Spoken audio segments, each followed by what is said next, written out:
এই গরমে এই আমের টকটা খেতে খুব ভালো লাগে। একটুখানি সর্ষের তেল দিলাম, কড়াতে সর্ষের তেল গরম করে সর্ষে কালো সর্ষে আর শুকনো লঙ্কা একটু ফোড়ন দিয়ে আমগুলো দিয়ে একটুখানি সাঁতলে একটু হলুদও দিলাম, দিয়ে সাঁতলে সামান্য হলুদ দিয়েছি, লবণ দিয়েছি, তারপরে জল দিয়ে দিয়েছি। এটা ভালো করে সেদ্ধ হবে। তারপরে একটু চিনি দেবো, একটু বেশি লবণ অল্প চিনি দিয়েও করা যায়, আবার একটু লবণ কম একটু মিষ্টি মিষ্টি করেও বেশ ঘন ঘন করেও এটা করা যায়, খুব ভালো লাগে খেতে। এই আমের টক গরমে কিচ্ছু খেতে ভালো লাগে না। এবং পাতলাও রাখা যায়। আমি একটু ঘন ঘন বানাবো আর একটু মিষ্টি মিষ্টি করবো, খেতে আরো দারুণ লাগে। একটু ঘন ঘন আর মিষ্টি মিষ্টি, লবণ লবণ আর সামান্য লঙ্কা দিয়েছি, ঝাল ঝাল, খেতে কিন্তু দারুণ লাগে।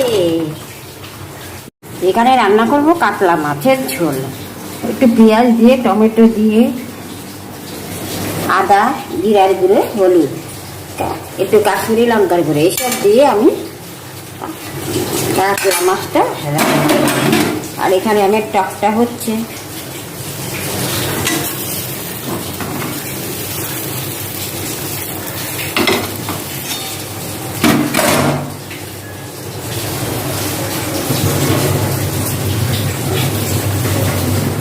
আর মাছে দেব এই আলু দিয়ে মাছ রান্না করে খেতে আমার খুব ভালো লাগে।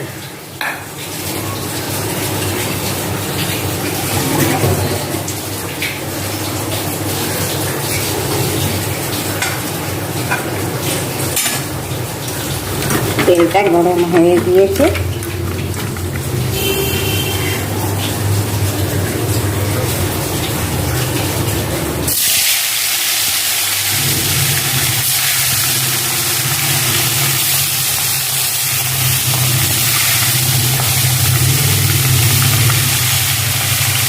এটাকে ভাজা হয়ে গেলে দিয়ে দেবো তিনটে আছে দিয়ে